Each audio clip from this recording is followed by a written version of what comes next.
On April 25, 2026, a man who got famous making drag racing videos on YouTube led laps at Talladega Superspeedway. Not a test session, not a promotional stunt.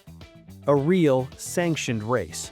200 miles, on the most dangerous, most unpredictable track in American motorsports, against professional drivers who've spent their entire lives working toward that exact moment. He nearly won.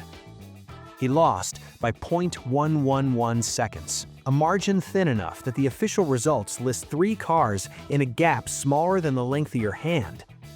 His name in the record books? Garrett Mitchell. His name everywhere else? Cleetus McFarland. And here's what nobody is explaining, because most people covering this story don't know how to: the engineering of the rulebook that made it possible. There's a door in NASCAR's system, and Cleetus walked straight through it.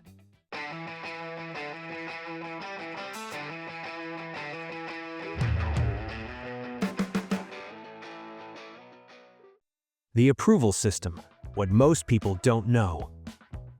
To understand what just happened at Talladega, you have to understand how NASCAR controls who gets to race, because NASCAR doesn't just let anyone show up.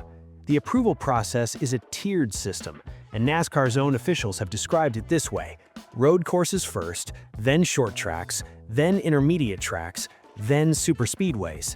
You earn each level. You don't skip rungs on the ladder, not without a paper trail that proves you've survived the ones below it. The reason superspeedways are at the top of that ladder isn't about prestige, it's physics. At a short track, if you mess up, you're probably hitting a wall at 60 or 70 miles an hour.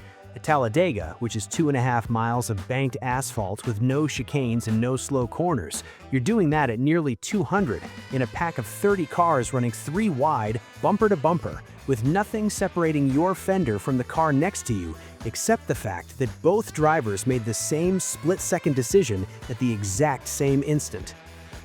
This is why when NASCAR denied Cleetus approval to race the O'Reilly Auto Parts Series event at Talladega in April, the one that runs on the Cup weekend, it wasn't a political decision. It was the system working exactly as designed. He'd made one O'Reilly start at Rockingham and finished 32nd. NASCAR's position: not enough superspeedway experience at this level. Come back after more short tracks. Fair enough. But here's where it gets interesting. Because the O'Reilly Auto Parts Series and the ARCA Menards Series are not the same thing. They share real estate sometimes. They share the same tracks. They even share ownership. ARCA was acquired by NASCAR in 2018, but they operate under different rule books, different approval standards, and critically, different definitions of what qualifies as enough experience. Cleetus already had superspeedway ARCA experience. He'd raced Talladega in 2025. He had 2 top 10s in the series, including a 9th at Charlotte. NASCAR said no to the O'Reilly race. ARCA said yes to their race. Same weekend, same track, 100 feet apart in the pit lane. That's the door. The car itself. Now let's talk about what Cleetus actually drove, because this is the part that matters to anyone who cares about the engineering.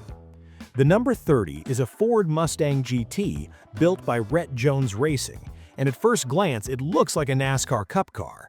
It has the same silhouette, the same general shape, the same sheet metal sensibility, but it isn't. ARCA Menards Series cars run on what are called Generation 5 NASCAR-approved frames, the same chassis specification that predates the current Cup Series next-gen car.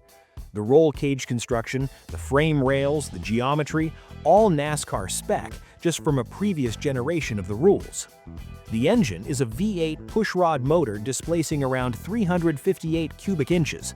No electronic fuel injection mandate, no hybrid systems, no sophisticated data telemetry of the kind you'd find in a modern Cup car. These are mechanically straightforward machines by current standards, which is intentional. The series is a development ladder. You're supposed to be learning to drive, not managing a computer. On a superspeedway, ARCA cars run unrestricted, no plate. That's a critical difference from NASCAR's Cup races at Talladega and Daytona, where the horsepower is choked down by a restrictor plate to keep top speeds from going completely out of control.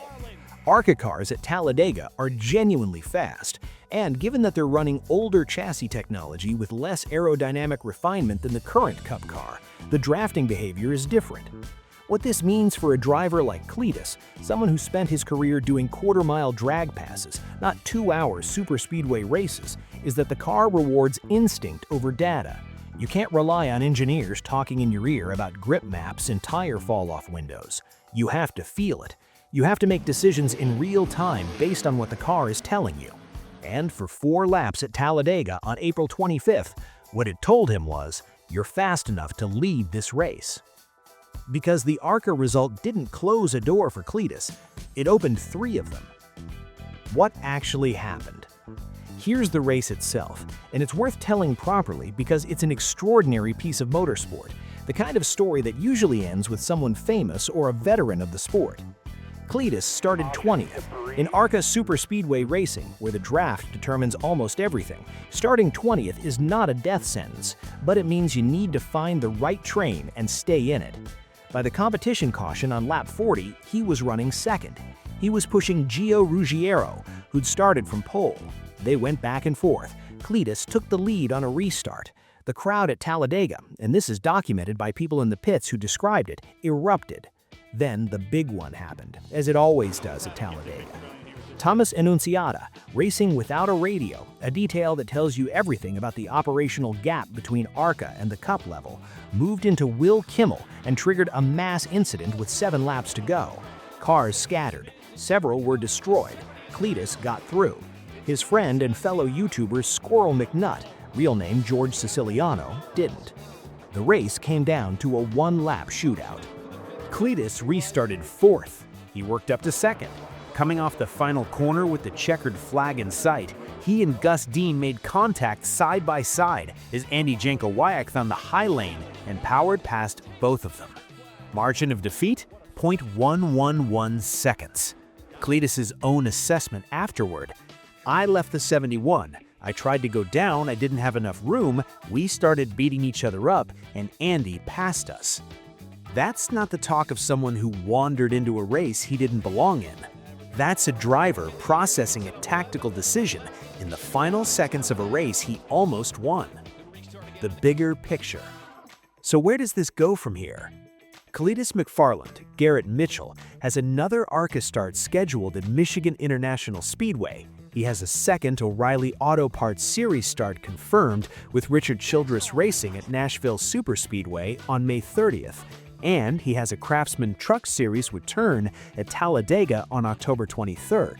The latter is clear, and he's climbing it the right way. That matters because the controversy around his approval process reflects something real happening in NASCAR right now. Brad Keselowski, a former Cup Series champion, went on record saying the development ladder doesn't look the same as it used to. The series' distinct identities have blurred. ARCA, the trucks, the O'Reilly Auto Series, they used to be clear rungs with clear requirements. Now, with social media stars and celebrity drivers entering the sport, NASCAR is being asked to figure out where the line is. Cleetus hasn't crashed that system.